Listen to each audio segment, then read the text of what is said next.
7ஆம் தூதனின் மறுபதிப்பு எண் 936, வருஷம் 1887 மே மாதத்தில் நம்முடைய வருடாந்திர ராபோஜனம் என்ற தலைப்பின் கீழ் பாடத்தை கேட்க தேவன் தாமே கிருபை செய்வாராக. உலகத்தின் பாவத்தை சுமந்து தீர்க்கின்றதான தேவ ஆட்டுக்குட்டி என நமது கர்த்தருடைய பிக்கப்பட்ட சரீரத்திற்கும் சிந்தப்பட்ட இரத்தத்திற்குமான அடையாளங்களாகிய அப்பம் மற்றும் திராட்சரசம் நிறுவப்பட்டதற்கான ஆண்டு நிறைவு நாளே ஏப்ரல் 7ஆம் தேதி மாலை அன்று பிட்ஸ்பர்க்கில் காணப்படும் சபையார் ஆசரித்தார்கள். கலந்து கொண்டவர்களின் எண்ணிக்கை கிட்டத்தட்ட 150 பேர் ஆகும். மற்றும் இதில் அநேகமாக 40 பேர் அருகாமையில் உள்ள பட்டணங்களில் இருந்தும் சில நியூயார்க், ஓஹியோ மற்றும் விஸ்கான்சின் போன்ற தொலைதூர பகுதிகளில் இருந்தும் கலந்து கொண்டனர். அது எப்போதும் போல மிகுந்த தாக்கத்தினை ஏற்படுத்துகின்ற தருணமாகவே காணப்பட்டது. நாங்கள் சுருக்கமாக அடையாளங்களாகிய அப்பம் மற்றும் திராட்சை ரசத்தின் அர்த்தத்தினையும் அது அடையாளப்படுத்துகின்றதான நமது மீட்பருடைய பிற்கப்பட்ட சரீரத்துக்கும் சிந்தப்பட்ட இரத்தத்திற்குமான முக்கியத்துவத்தையும் மதிப்பையும் மீண்டுமாக சிந்தனை செய்து பார்த்தோம். மாம்சத்தை புசிப்பது என்பது ஆதாமுக்காகவும் அவரது சந்ததி அனைவருக்காகவும் நமது கர்த்தரினால் பலி செலுத்தப்பட்டதான பரிபூர்ண மனுஷீகத்தையும் அதன் உரிமைகள் அனைத்தையும் நாம் ஏற்றுக்கொள்வதையும் நம்முடையதாக்கிக் கொள்வதையும் குறிக்கின்றதாய் இருக்கின்றது என்று நாங்கள் பார்த்தோம். நமது கர்த்தர் யோவான் 6ஆம் அதிகாரம் 51ஆம் வசனத்தில் உலகத்தின் ஜீவனுக்காக நான் கொடுக்கும் என் மாமிசமே என்று கூறின போது அவர் என்னுடைய பலியை ஏற்றுக்கொண்டு மனுக்குலத்தின் சார்பில் இலவசமாய் கொடுக்கப்பட்டுள்ள என்னுடைய உரிமைகளையும் பரிபூர்ணங்களையும் புசிப்பதின் மூலம் தங்களுடையதாக்கிக் கொள்வது வாயிலாக உலகமானது இழந்து போய்விட்டதான பரிபூர்ண மனுஷீக ஸ்பாவத்தை பெற்றுக்கொள்ளத்தக்கதாக நான் என் பரிபூர்ண புலிப்பற்ற மனித ஸ்பாவத்தை பலி செலுத்துகின்றேன் அல்லது கொடுத்து விடுகின்றேன் என்ற அர்த்தத்திலேயே கூறினார் என்று நாங்கள் பார்த்தோம்.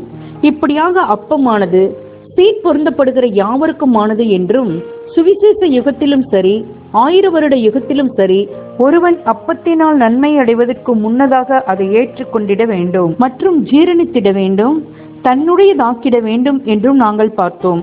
இழந்து போனவைகளை திரும்ப பெற்றுக்கொள்ளும் அனைவரும் ஈடுபலியினை ஏற்றுக்கொள்ள வேண்டும் மற்றும் இப்படியாக அதன் பலனாகிய நிஜமான அல்லது கருதப்பட்ட நிலையில் உள்ள திரும்ப கொடுக்கப்படுதலையும் பெற்றுக்கொள்ள வேண்டும். ஆட்டுக்குட்டியினுடைய மாம்சத்தை புசிக்கும் அனைவரும் அவரது இரத்தத்தை பானம் பண்ணுவதில்லை என்று நாங்கள் பார்த்தோம். பஸ்கா நிலையில் வீட்டினுடைய நிலைக்கால்களும் நிலையின் மேற்சட்டங்களும் ஆட்டுக்குட்டியினுடைய இரத்தத்தினால் தெளிக்கப்பட்டன. இப்படியாகவே மனுஷகுமாரனுடைய மாம்சத்தை புசிக்கிறவர்கள் அனைவரின் அவரது புண்ணியங்களில் பங்கெடுத்து நீதிமானாக்கப்படுபவர்களின் விஷயத்திலும் காணப்படுகின்றது. இவர்கள் அனைவரும் இரத்தத்தினை, அதாவது முழு உலகத்திற்கும் பாவ மன்னிப்பு உண்டாகும்படிக்கு அனைவருக்குமாக சிந்தப்பட்ட விலையேறப்பெற்ற ஜீவனை அடையாளம் கண்டுகொண்டு சொந்தமாக்கிக் கொள்ள வேண்டும். மார்க் 10ஆம் அதிகாரம் 38ஆம் வசனம். இயேசு அவர்களை நோக்கி, நீங்கள் கேட்டுக்கொள்கிறது இன்னதென்று உங்களுக்கே தெரியவில்லை? நான் குடிக்கும் பாத்திரத்தில் நீங்கள் குடிக்கவும் நான் பெறும் ஸ்நானத்தை நீங்கள் பெறவும் உங்களால் கூடுமா என்றார். ஆனால் பாத்திரத்தில் பானம் பண்ணிடுவதற்காக ஜீவனை பலி செலுத்திடுவதில் பங்கு கொள்வதற்கான சாக்கியமானது சுவிசேஷ யுகத்தில் மாத்திரமே அருளப்படுகின்றது. இதை குறித்து அப்போஸ்தலனாகிய பவுல் கொலோசியர் 1ஆம் அதிகாரம் 24ஆம் வசனத்தில் இது கிறிஸ்துவினுடைய உபத்திரவங்களில் குறைவானதை அவருடைய சரீரமாகிய சபைக்காக நிறைவேற்றிடுவதற்கும் பின்வரும் அவரது மகிமையில் பங்கடைதலாகிய பலனை பெற்றுக்கொள்வதற்குமான இந்த யுகத்திற்குரிய சாக்கியமாக அல்லது வாய்ப்பாக இருக்கின்றது. ஆகையால் மாம்சத்தை அப்பத்தை புசிப்பது என்பது மனுஷிக உரிமைகள் அல்லது சிலாக்கியங்கள் அனைத்திற்குமான நீதிமான் ஆக்கப்படுதலை குறிப்பது போல இரத்தத்தை திராட்சை ரசத்தை பானம் பண்ணுவது என்பது நமது கர்த்தரோட கூட அவரது பலியில் நமது பங்கெடுத்தலையும் அவரோட கூட மரிப்பதையும் அவரது பாடுகளில் நமது பங்கெடுத்தலையும் அவரோட கூட சிலுவையில் அறையப்படுதலையும் குறிக்கின்றதா இருக்கின்றது. இது உண்மையானால் அப்பம் புசித்த பிற்பாடு திராட்சரசம் கொடுக்கப்படும் காரியமும் அப்பத்தை புசித்தவர்களுக்கு மாத்திரமே ரசம் கொடுக்கப்படும் காரியமும் எவ்வளவு பொருத்தமானதாய் இருக்கின்றது. இக்காரியமானது அனைத்து வேத வாக்கியங்களுக்கு இசைவாக போதிப்பது என்னவெனில் மற்றவர்கள் அல்ல, மாறாக தேவ ஆட்டுக்குட்டியானவருடைய பலியிலும் புண்ணியத்திலும் உள்ள விசுவாசத்தினால் பாவங்கள் அனைத்திலிருந்தும் நீதிமானாக்கப்பட்டவர்கள் மாத்திரமே தங்கள் நீதிமானாக்கப்பட்ட மனுஷீகத்தை சிலுவையில் அறைந்திடுவதற்கும் இந்த யுகத்தில் கிறிஸ்துவனுடைய உபத்திரவங்களில் பங்கடைவதற்கும் பின்தொடரும் 1000 வருட யுகத்திலும் நித்திய காலமும் அவரது மகிமையில் பங்கடைவதற்கும் அழைக்கப்படுகின்றனர் என்பதாகும். அவரது மாம்சத்தை புசிக்கிறவர்கள், அவரது புண்ணியங்களை தங்களுடையதாக்கிக் கொள்பவர்கள், நீதிமானாக்கப்பட்டவர்கள் மற்றும் அவரது இரத்தத்தை பானம் பண்ணுபவர்கள் தங்கள் நீதிமானாக்கப்பட்ட மனுஷீகத்தை அவரது ஊழியத்தில் பலியாக கொடுப்பதன் வாயிலாக அவரது பலியில் அவரோட கூட பங்கெடுப்பவர்கள் மாத்திரமே. யோவான் 6:56 என் மாம்சத்தை புசித்து என் இரத்தத்தை பானம் பண்ணுகிறவன் என்னிலே நிலைத்திருக்கிறான், நானும் அவனிலே நிலைத்திருக்கிறேன். மற்றும் யோவான் 15:1 மெய்யான திராட்சை செடியின் அங்கத்தினர்கள் என அவரில் நிலைத்திருப்பார்கள். இப்படியானவர்கள் மாத்திரமே. வசனம் 53 அதற்கு இயேசு அவர்களை நோக்கி, நீங்கள் மனுஷகுமாரனுடைய மாம்சத்தை புசியாமலும் அவருடைய இரத்தத்தை பானம் பண்ணாமலும் இருந்தால் உங்களுக்குள்ளே ஜீவன் இல்லை என்று மெய்யாகவே மெய்யாகவே உங்களுக்கு சொல்லுகிறேன். இப்படியானவர்கள் மாத்திரமே தன்னில் தானே ஜீவனுடையவர்களாய் ஆக முடியும். அதாவது எதையும் சார்ந்திராத ஜீவனை, அழியாமையை பெற்றுக்கொள்ள முடியும். மில்லேனியல் டான் தொகுதி 1 அத்தியாயம் 10 பார்க்கவும். மீதமான மனுக்குலத்தார் மனிதனாகிய கிறிஸ்து இயேசுவினால் பலி செலுத்தப்பட்ட உரிமைகளை புசிப்பதன் மூலம், சொந்தமாக்கிக் கொள்வதன் மூலம் சார்ந்திருக்கும் ஜீவனை அடைவார்கள். இது விருப்பமுள்ளவர்களுக்கும் கீழ்ப்படிதல் உள்ளவர்களுக்கும் நித்திய காலமும் அருளப்படும். இவர்கள் அனைவரும் முதலாவதாக கர்த்தரை பற்றியும் அவர் செலுத்தின பலி பற்றியும் அது அளித்ததான நீதிமான் ஆக்கப்படுதலையும் திரும்ப கொடுத்தலை பற்றியுமான அறிவுக்குள்ளாக கொண்டு வரப்பட வேண்டும். மற்றும் பின்னர் அதில் இலவசமாய் பங்கெடுத்து ஜீவிக்கலாம். இப்படியானவர்களை குறித்து பாத்திரத்தில் பங்கெடுக்காமல் இந்த அப்பத்தை புசிக்கிறவன் எவனோ என்றென்றைக்கும் பிழைப்பான் என்றும், என்னை புசிக்கிறவனும் என்னாலே பிழைப்பான், அதாவது ஜீவன் அளிப்பவராகிய கிறிஸ்துவை சார்ந்துள்ளவர்கள் அனைவருக்கும் சார்ந்திருக்கும் ஜீவன் அளிக்கப்படும் என்றும் எழுதப்பட்டுள்ளது. வித்தியாசம் என்னவெனில், இப்பொழுது தெரிந்தெடுக்கப்படுகின்றதான சுவிசேஷ சபையானது கிறிஸ்துவின் சரீரமானது தலையானவரோட கூட அழியாமையை உடையவர்களாய் இருப்பார்கள், தன்னில் தானே ஜீவனுடையவர்களாய் இருப்பார்கள் மற்றும் உலகத்துக்கு ஜீவன் கொடுக்கிற ஆதாரமாய் இருப்பார்கள்.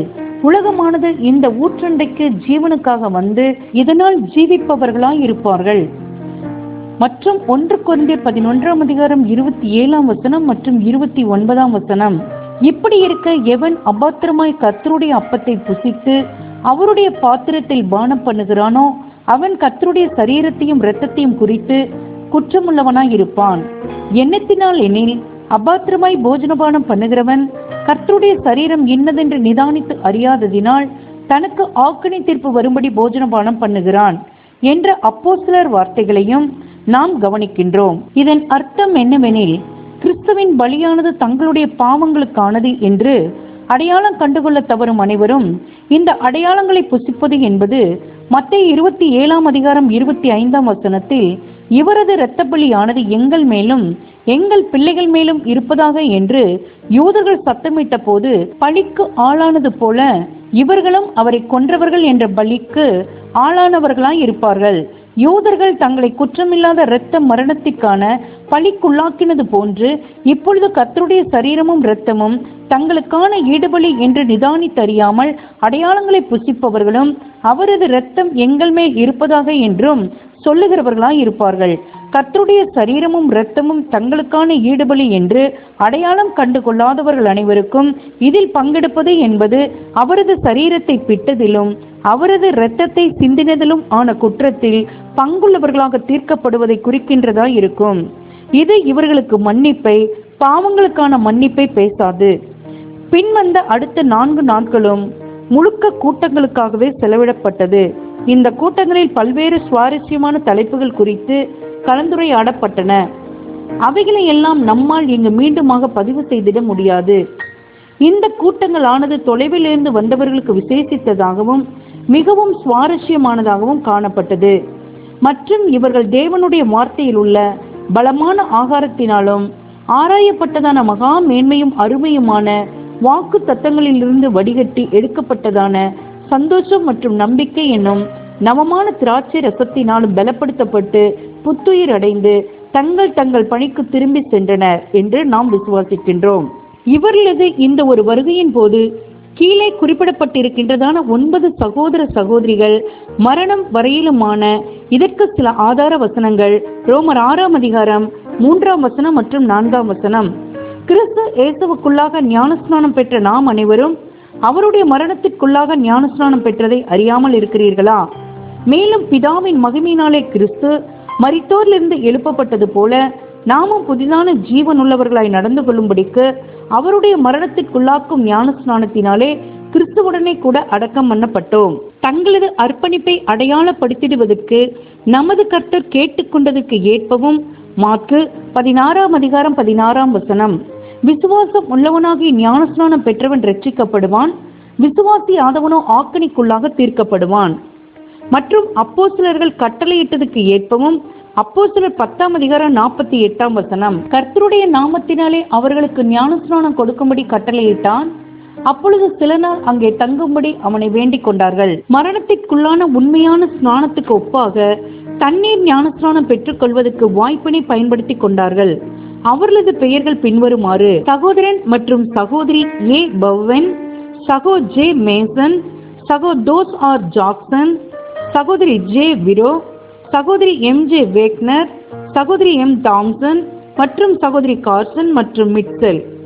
இதை என் நினைவாக செய்யுங்கள் என்ற ஆண்டவருடைய வார்த்தைகளை அனைத்து திசைகளிலும் உள்ள சகோதர சகோதரிகள் நினைவு கூர்ந்துள்ளார்கள் என்பதை நாங்கள் பெற்றுக்கொண்டதான அநேக கடிதங்களானது காண்பிக்கின்றதா இருக்கின்றது.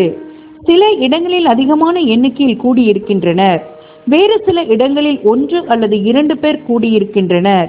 இதை செய்யுங்கள் என்று கர்த்தர் சொன்னதை கர்த்தருடைய சரியான நோக்கத்திலும் கர்த்தருடைய பலியானது தங்களுடைய பாவங்களுக்கானதாகும் என்று உணர்ந்த நிலையிலும் அவரோட கூட உள்ள தங்களது அர்ப்பணிப்பு குறித்து உணர்ந்த நிலையிலும் செய்தவர்கள் அனைவரும் நிச்சயமாய் பெரிதும் ஆசீர்வதிக்கப்பட்டிருப்பார்கள் என்பதை நாங்கள் அறிவோம்.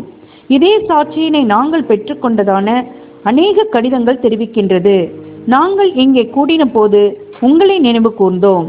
மேலும் உங்கள் கடிதங்களும் நீங்கள் எங்களை மறக்காமல் நினைவு கூர்ந்ததை தெரியப்படுத்தினது சரீரத்தினுடைய அங்கத்தினர்கள் அனைவரிடத்திலுமான இந்த பரஸ்பர அக்கறையானது சரியானதாகும் மற்றும் இது எப்போதும் நம்முடைய இருதயங்களை சந்தோஷப்படுத்துகின்றது. Poems of the way, page number 11.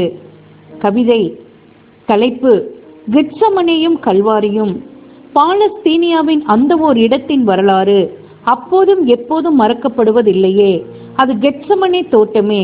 இயேசுவின் கால்கள் அடிக்கடி பதிந்ததும் அவர் கண்ணீர் விட்ட அந்த தோட்டம் நினைவில் நமக்குள்ளதே. பூமியின் அவருடைய பணி முடியவே, அவர் கடந்து போகும் காலம் நெருங்கவே, அன்பற்ற இவ்வுலகையே அவர் பிரிந்திடும் காலம் நெருங்கவே, தம் இருதயத்துக்கு பிரியமானவர்களுடனே தனிமையில் நாடிட்டாரே பரிச்சயமான அவ்விடத்தையே. அங்கே மிக துயரம் அடைந்தே கண்ணீர் முகத்தில் வடியவே முகங்கப்புற கிடந்தாரே. ஆவியில் மகிழ்வுடனே தம் பிதாவின் நீதியான சித்தத்தை அதுவரை நிறைவேற்றி இருந்தாரே. ஆனாலும் சோர்வுற்று இருந்த தம் மாமிசம் எதையேனும் நிறைவேற்ற தவறி இருக்குமோ என அஞ்சினாரே. ஒரே மனிதனுடைய கீழ்ப்படியாமையினால் மரணம் எல்லாருக்கும் வந்துள்ளதுவே. மிருகங்களின் இரத்தம் பாவத்தை சுத்திகரிக்காதே. மோசேயின் பிரமாணத்தின் மூலம் தேவன் சரிநிகர் சமான விலை ஒன்றை முன்வைத்திருந்தாரே. ஆகவே பலி செலுத்துபவர் பரிபூரண பலியை கொண்டு வர வேண்டுமே. நித்திய மரணத்தின் அச்சம் அன்றிரவு அவரை சூழ்ந்ததுவே. ஓ, சிலுவை பிதாவின் பார்வையிலிருந்து தம்மை நித்தியமாய் புறம்பாக்குமோ?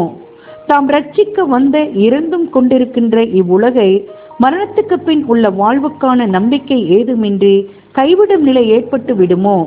இறங்கும் கண்கள் ஒன்று கூட இல்லா அத்தனிமையான இரவு வேளையில் உடைந்த உள்ளத்திலிருந்தே மும்முறை, ஓ பிதாவே, இந்த பாத்திரம் என்னை விட்டு நீங்க கூடுமானால் நீங்கும்படி செய்யும். நான் இதில் பானம் பண்ணினால் ஒளிய நீங்க கூடாததாகில் நான் பானம் பண்ணாதிருப்பேனோ, ஆகிலும் என் சித்தத்தின்படி அல்ல உம் சித்தத்தின்படியே ஆக கடவது என்றாரே. ஓ, சத்தமிடாதிருக்கும் ஆட்டுக்குட்டியாய் வேதனையில் ஜெபித்துக் கொண்டிருக்கும் தேவகுமாரனை அங்கே நாம் காண்கையிலே நம் வாழ்வு எத்தனை பயனற்றதாய் தெரிகிறதே.